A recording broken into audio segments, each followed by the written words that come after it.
too long for us to find out who wrote it, who has denied it already. The vice president. That was my first thought. Charlie's wife, apparently, he wrote this, suggested that it was Kellyanne Conway. The more you think about it, the more that the Kellyanne Conway I'll tell you why I think it's her. Makes some sense. She's very cagey. She's the kind of person who would find out that Mike Pence used the word lodestar a lot and put lodestar in to try to pin it on Mike Pence. My guess, my educated guess, is that the author of the New York Times op-ed piece is John McCain's old friend, Dan Coates. Lots of denials and speculation.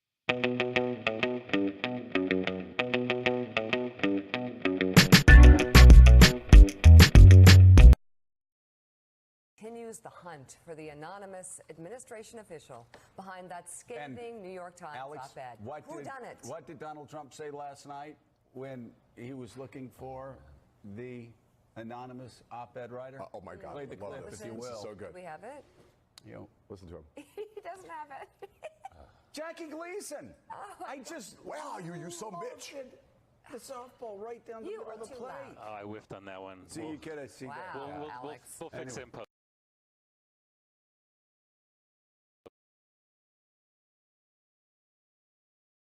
All right, I'll go on. The Times reports that White House officials have been calling around, asking cabinet secretaries if they're responsible. Really? No.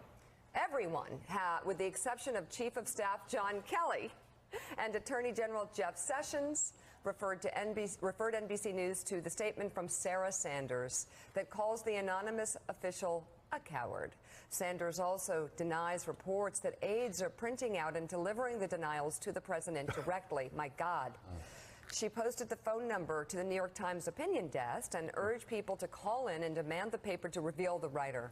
Senator Rand Paul reportedly recommended members of the administration be subjected to lie detector tests. And according to the Times, what's happened to Rand Paul? By the way, Rand Paul, Mr. Civil Libertarian.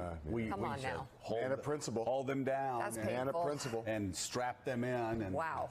Yeah, okay. Do lie there detector was tests. at least some discussion about that among the president's advisors as well. They also reportedly discussed asking senior officials to sign sworn affidavits that could be used in court if necessary. Right. One outside advisor tells the paper the White House has a list of about 12 So let's suspects. talk about that. So if, I mean, Willie, we talked about this yesterday. I mean, if you're the New York Times and you're the editor and somebody comes to you with something like this, it's this significant. It can't be an assistant to an assistant at the National Economic Council. I mean, he's going to get it's got to be the vice president, or it's got to be Nikki Haley, or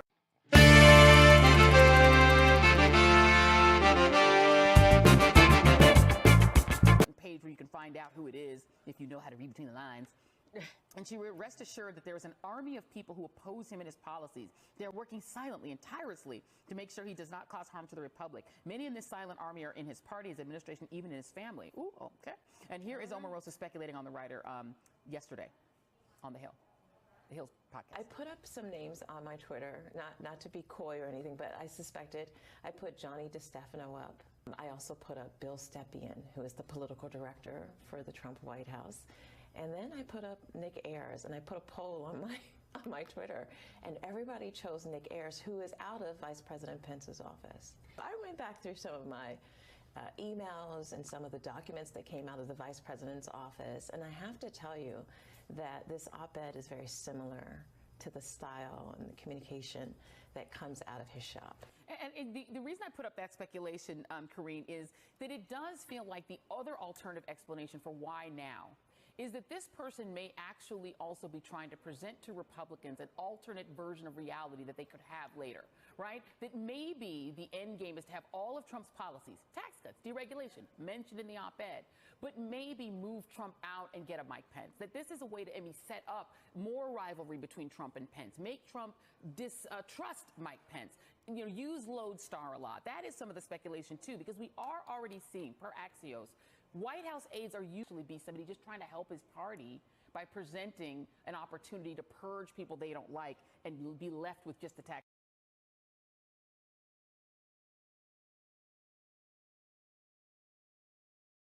All the people that saying such great things. We have a lot of love in the administration.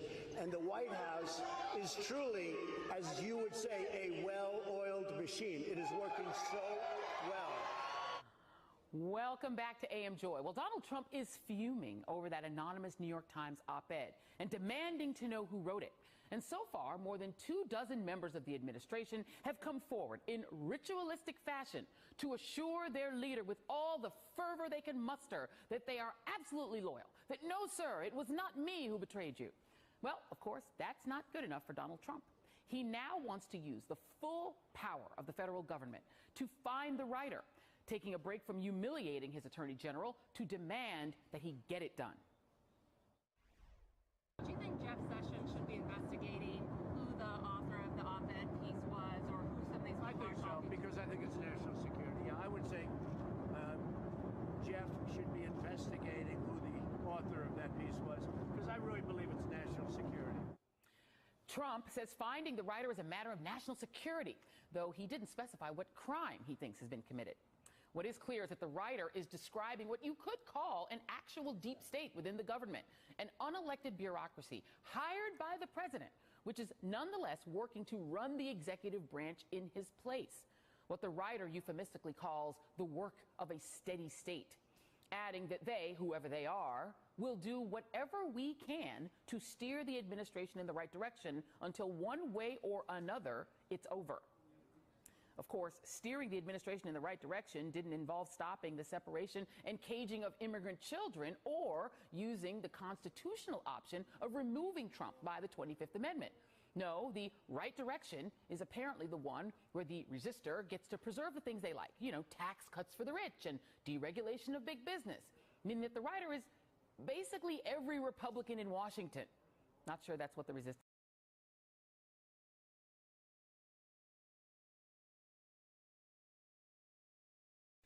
The claim that everything will turn out okay because there are people inside the White House who secretly aren't following the president's orders.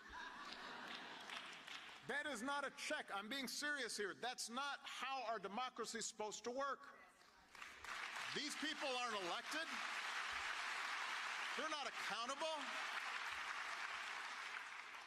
They're not doing us a service by actively promoting 90% of the crazy stuff that's coming out of this White House and then saying, don't worry, we're preventing the other 10%.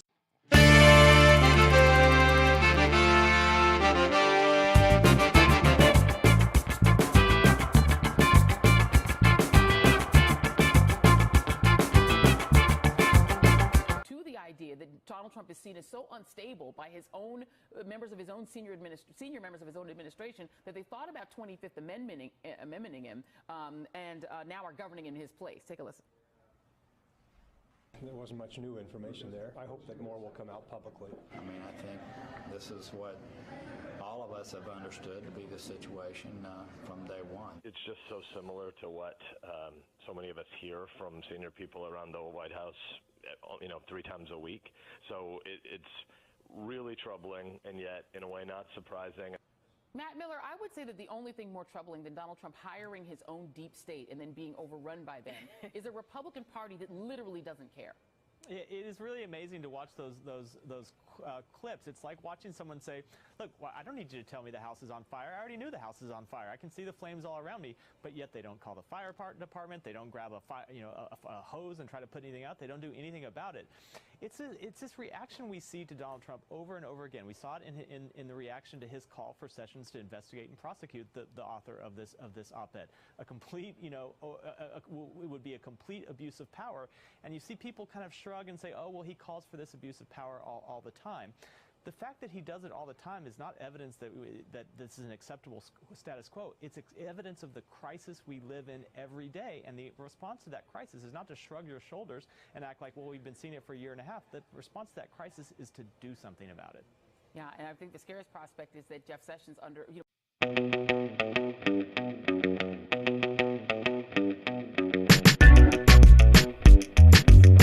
way. But the important point, the salient point seems to be this idea that someone is attempting to run the government who was not elected to run the government, right? And is attempting to circumvent the powers of the president for themselves. And so that actually might be an important thing that we need to think about as a democracy. So I want to play you. There's all the parlor game, which we don't want to do the parlor game. But Mike Pence has had an interesting morning on television. Because if it's someone in a position to potentially take power, we want to know, right, that that person is not trying to do so without a vote, without an election. Here's Mike Pence on Fox News Sunday saying he was willing to take a lie detector test to show that he didn't write it. I would agree to take it in a heartbeat and would submit to any review the administration Do you think that the administration should do that? Well, that'd be a decision for the president. Easy to say, because I can't think of a single politician. Kurt, you worked for politicians as well. So did you, Zerlina. They don't write anything.